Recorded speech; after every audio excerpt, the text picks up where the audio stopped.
Jet. আর 100 জন পাইলটের মধ্যে যে pilot এই ভিডিওটা জিতবে সে এটা রেখে দেবে। প্রথম চ্যালেঞ্জে পাইলটরা 3টে টিমে ভাগ হয়ে যাবে। আমার বাড়ি যাওয়ার কোনো উপায় নেই। আর প্রথম যে টিম এই 18,000 কেজির প্লেনটাকে ফিনিশিং লাইনে নিয়ে যাবে। 3, 2, 1 শুরু করো।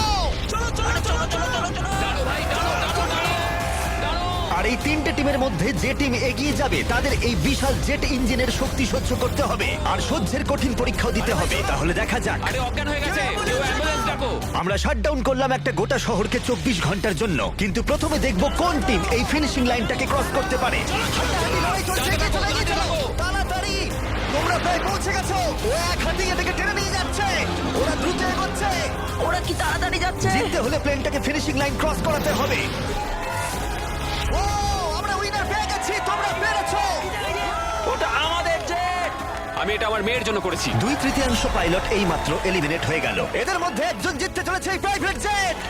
এই পাইলটদের 4টে চ্যালেঞ্জের মুখোমুখি হতে হবে $2.4 মিলিয়ন প্রাইভেট জেটটা জেতার জন্য। তোমাদের স্বাগত গেম নাম্বার 2 তে। জেট স্পিনার, ইঞ্জিন স্টার্ট করো।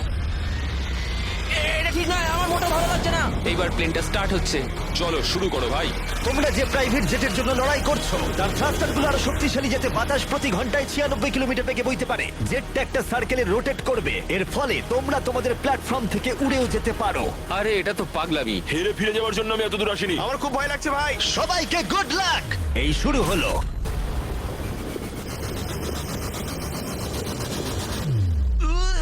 ও, প্রথম জন এলিমিনেট হয়ে গেল, একজন কমে গেল। আমার ওই জেটটা চাই। আমি জেটটার জন্য কোনো মতেই আমার প্রাণ দিতে পারবো না। আমি খুব ভয় পাচ্ছি ভাই। আমি ভাবিনি কোনোদিন আমি পাইলট হতে পারবো। আমি ওই জেটটা মন থেকে চাই। না, দুজন। Bye bye. আরে ভাই আমার দিকে আসছে। ঠিক আছে, দেখা যাক ও পারে কিনা। 46 আটকে থাকো, ও ধরে রেখেছে। আটকে থাকো। তুমি পেরেছো, তুমি এগিয়ে যাচ্ছ। এই টেকনিকটা দারুণ ছিল। অন্যদের দেখে বাকি পাইলটরা বুঝতে পারলো তাদের কি করা উচিত আর কি করা উচিত নয়। আমি বুঝে গেছি, স্ট্র্যাটেজিটা হবে সাইডওয়েজ রাখা, এরকম করে নয়। যারা টিকতে পারছে তারা এরকম করে দাঁড়াচ্ছে। ওরা আটকে আছে। এমনকি যে পাইলটরা স্ট্র্যাটেজি ইউজ করছিল তাদের মধ্যেও কয়েকজন সেটা ধরে রাখতে পারলো না। আর একজন। যদি নাম্বার 40 পড়ে যায় আমিও পড়ে যাব। আমরা একই ভাবে দাঁড়িয়ে আছি। ও পড়লে আমিও পড়বো। না না না,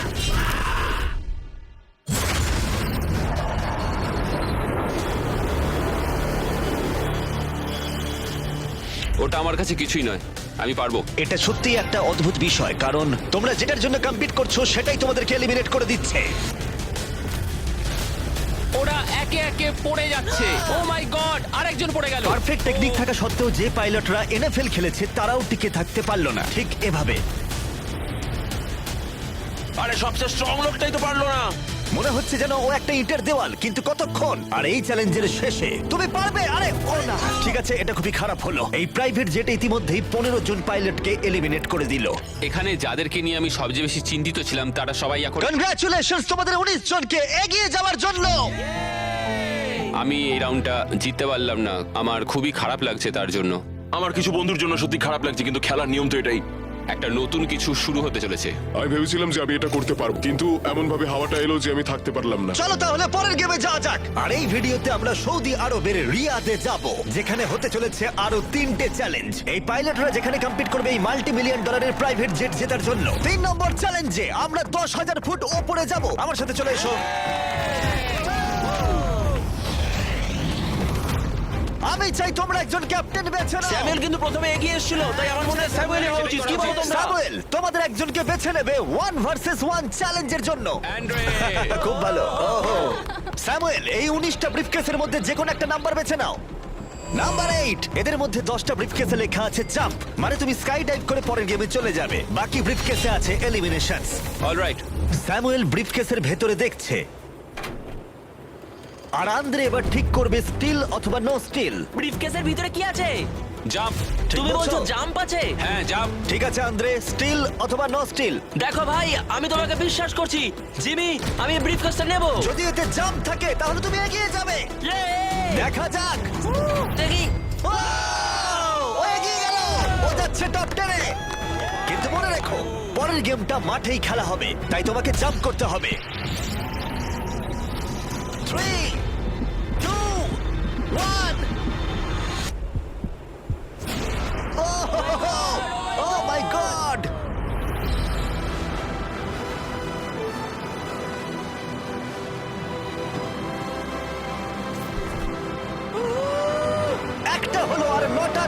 বাকি আছে পরের গেমে যাওয়ার জন্য। প্রথমে এরা সৎ ছিল, তার মানে এরা একে অপরকে সহযোগিতা করার চেষ্টা করছিল। এটা জাম্প। স্কাই ডাইভ এনজয় করো। ও সত্যি বলেছে, ও একদমই সত্যি বলেছে। এটা এলিমিনেট। কিন্তু শোনো, আমি এখানে থাকতে চাই। না আমি নেব না। তোমরা কেন সত্যি কথা বলছো? কিন্তু ও মিথ্যে কথা বলতে অস্বীকার করেছিল। আমি কিচ্ছু বলবো না। কিন্তু কমান্ডার নিজে এলিমিনেট হওয়ার আগে দুবার সত্যি কথা বলেছিল। ওহোহোহো। তুমি মিথ্যে বললে না কেন? কারণ আমি সৎভাবে খেলছি। 6টা এলিমিনেশন হলো আর 6টা জাম্প বাকি আছে পরের গেমে যাওয়ার জন্য। যাই হোক, ব্রেট আমাদের আগের একটা ভিডিও দেখে একটা স্ট্র্যাটেজি নিয়ে এলো। ইউটিউব ভিডিও দেখার পর এটাই আমার প্ল্যান ছিল। এইরকম পরিস্থিতিতে আমি এটাই করতাম। তুমি একে বিশ্বাস করো? হ্যাঁ করি। এখানে এলিমিনেশন আছে। সত্যি? তুমি কথা দিলে যে এখানেই এলিমিনেশন হবে। আমার মনে হয় তোমায় বিশ্বাস করা যায়, তাই আমি ব্রিফকেসটা স্টিল করব না। হ্যাঁ। ও ধরে ফেলেছে, ও ধরে ফেলেছে। এই খেলায় দেখা যাচ্ছে মিথ্যে কথা বললে তার শাস্তিও পাওয়া যায়। আর যেহেতু একজন পাইলট মিথ্যে কথা বলেছে, তাই বাকি পাইলটদের মনে সন্দেহের সৃষ্টি হলো। এতে জাম্প আছে? না, আমার মনে হয় তুমি আমায় মিথ্যে বলছো, তাই এটা তোমার কাছেই থাকবে। ভেতরটা দেখো অ্যান্ড্রিউ। না, এখানে লেখা আছে জাম্প। কখনো কখনো সত্যি বললেই লাভবান হওয়া যায়। যেহেতু আর 4টে জাম্প আর 6টা এলিমিনেশন বাকি আছে, তাই বাকি পাইলটরা ভাবছিল তারা সত্যি কথা বলবে কিনা। আমি চাই আমার পেশায় একজন ভালো মানুষ হতে, যে মিথ্যে কথা বলে না, না মানুষকে ঠকিয়ে টাকা অর্জন করে না। আমি মনে করি আমি একজন সৎ মানুষ। আমি বিশ্বাস করি। আমি চাইবো তুমি ব্রিফকেসটা সিল করো। ঠিক আছে, তার চলো। মানে এটা এটা একটা এলিমিনেশন। হ্যাঁ। No steal. ঠিক আছে, দাঁড়াও, স্ট্র্যাটেজি কাজ করেছে। ও ভাই এটা দারুণ ছিল। মানে দেখো, আমি এটা এটা খুব একটা ভালো শোনাচ্ছে না। কলবি, তুমি এখানে কি বলবে বলো? আমি শুধুই বলছি আর কি। তাহলে যাওয়া যাক। আচ্ছা, আমি তুমি বিশ্বাসই চলে করতে যাও। পারছি না কেউ একজন এত সততার দাবি করে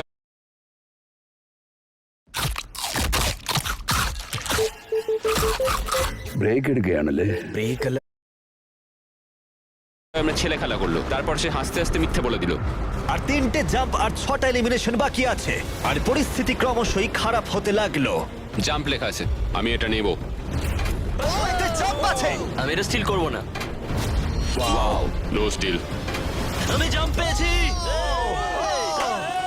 ও মাই গড, ওর জন্য একটা প্যারাশুট নিয়ে এসো। আর তোমাদেরকে আমি বলতে চাই, চলো। তোমাদের মধ্যে যে কোনো একজন এগিয়ে যাবে, যেহেতু আর বাকি থাকা 6টা ব্রিফকেসের মধ্যে একটা জাম্প বাকি আছে। তাই এটা কি? তুমি চুজ করো। ঠিক আছে, নো স্টিল।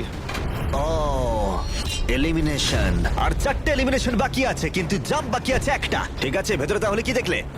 এটা জাম্প। তুমি বলছো এটাই লাস্ট জাম্প? হ্যাঁ এটাই লাস্ট। ওকে, আমি তোমায় বিশ্বাস করতে পারি? আমি সত্যি বলছি। স্টিল নাকি no steal? No steal. No steal, ঠিক আছে। ও মাই গড, যদি এডি সত্যি কথা বলে থাকে তাহলে বাকি সবাই এলিমিনেট হয়ে যাবে।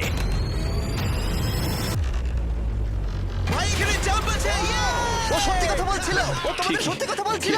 যেহেতু এখন 10টা জাম্পই নেওয়া হয়ে গেছে, এবার দেখার সময় হয়েছে কেন এরা কার্গো প্লেন থেকে জাম্প করলো। কারণ এর পরের চ্যালেঞ্জটা এমন একটা অদ্ভুত জায়গায় অনুষ্ঠিত হতে চলেছে, সেখানে জেট সাধারণত দেখতে পাওয়া যায় না।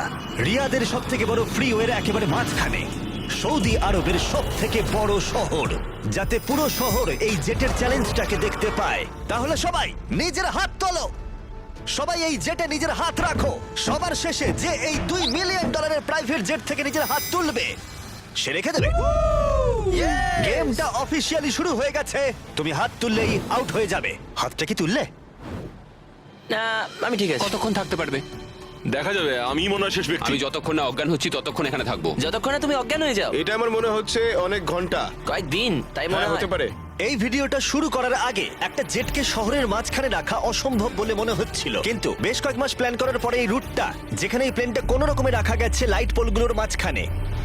আরে ড্রাইভার একটু সাবধানে, আমার জেট। প্লেনটা এতটাই চওড়া যে আমাদের ঘোরাতে হলো এই স্ট্রিটের সাইনগুলোকে, যাতে এটা ফিট করা যায়। ঠিক আছে, আসতে দাও। মানে দেখো কতটা কম জায়গা এখানে কাজ করছি আমরা, এটা প্রায় অসম্ভব। আর প্লেনের জন্য যেই রাস্তা খালি করলাম, মনে হলো পুরো শহরের নজরে এদিকে ঘুরে গেল। হ্যালো, তোমরা সবাই কেমন আছো? এই, তোমাদের সাথে দেখা করে ভালো লাগলো। তোমরা কেমন আছো? মিস্টার বিস্ট, তুমি এখানে কি করছো? এদের মধ্যে একজন জেটটা জিতে নেবে। দেখো ওদিকে কতজন লোক আমাদের ভিডিও বানাচ্ছে। হাজার হাজার মানুষ আমাদের ভিডিও করছিল, যাতে তারা টিকটকে মিলিয়ন ভিউ পায়। আমরা অফিসিয়ালি রিয়াদ শহরটাকে প্রায় দখল করে নিয়েছিলাম। আমি আজকে জিতবো। আজকে আমি জিতবো, ভিডিও সেভ করে কেমন রাখো। লাগছে যে রাস্তায় গাড়ি চলে তোমরা সেই রাস্তায় এটা করছো? কি মনে হচ্ছে? এটা দারুণ, এটা একটা ফ্রি এন্টারটেইনমেন্ট। এটা তো মনে হচ্ছে অনেকক্ষণ চলবে। কেমন আছো তোমরা সবাই? এটা সারা দিন ধরে চললো, আর কেউ এলিমিনেট হয়ে যাবার আগে আমরা পুরো রিয়াদ শহরটা ঘুরে দেখলাম। আর এখন সময় হয়েছে পরের চ্যালেঞ্জের মুখোমুখি হবার। আমার একটা অ্যানাউন্সমেন্ট আছে পাইলট তোমাদের জন্য। প্লেনের এক প্রান্তে চলে এসো। এটাকে একটু কঠিন করে তুলতে ট্রাকটা থামাও। প্লেনের ওপর থেকে হাতটা না সরিয়ে তোমরা নেমে এসো। হাতটা সরিও না, আর একটা স্পট বেছে নাও, কারণ তোমরা সবাই উইং ধরে এগিয়ে যাও। আমার এখন সত্যি মনে হচ্ছে কেন জুতো পরিনি, কিন্তু কুকুরেও জুতো পরে না। বউ বউ বউ বউ না চলো তাহলে যাওয়া যাক। চলো শুরু করা যাক। ভালো করে চলো, করো। হাঁটে পড়ো না। ঠিক আছে, স্পিডটা কেমন? আমি ম্যারাথনে দৌড়তাম, তো এই হাঁটাটা আমার কাছে জাস্ট কোনো ব্যাপারই নয়। ঠিক আছে, এটা একটু ইজি, আর একটু জোরে চালাও। আমার মনে হয় এটাকে আরেকটু উপরে তুলে ধরতে হবে। আমাদের একটু দৌড়তে হবে জিমি, এতে আমার কোনো অসুবিধা নেই যদিও। আর একটু জোরে চালাও। 1 থেকে 10-এর মধ্যে তোমরা কতটা ক্লান্ত বলো? ওরা খুব শান্ত হয়ে গেছে, ওরা শুধু ব্রিদিং এর উপর জোর দিচ্ছে। ওরা শেষ 5 মিনিট ধরে দৌড়েই যাচ্ছে। এটা ওদের জন্য আরো কঠিন হচ্ছে, কারণ দেখতে পাচ্ছি হাতগুলো নড়াচড়া করছে। সবার এখন কেমন লাগছে? মনে হচ্ছে পিছনের সবাই একটু বেশি পরিশ্রম করছে। আরে হাতটা পিছলে গেল। গ্রাম আউট হয়ে গেল। ও, একজন আউট হয়ে গেল। এই প্লেনটাকে স্লো করো। ম্যাচ, প্লেনটা স্লো আমি করো। এখনো বিশ্বাস করতে পারছি না। কি হলো? আরে হাতটা পিছলে গেল আমার। তুমি বাকিদের কিছু বলতে চাইবে?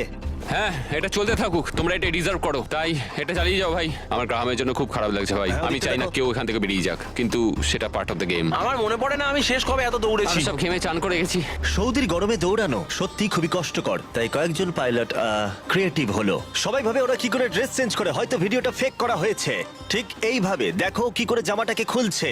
ঠিক আছে, আমি এটাকে নিচ্ছি। যখন আমি এগুলো দেখাবো না, সবাই কমেন্ট করে দেবে ফেক ফেক ফেক, কিন্তু আমার ভিডিও ফেক নয়। এটা একদম রিয়েল ভিডিও। আরেকবার শুরু করার আগে আমি একটা অফার দিচ্ছি। হ্যাঁ, এটা তো দারুণ। শুনে দেখি কি হয়। তারিক, ম্যাচ ওটাকে নিয়ে এসো। এটা খুব ভারী কিন্তু। ও মাই গড।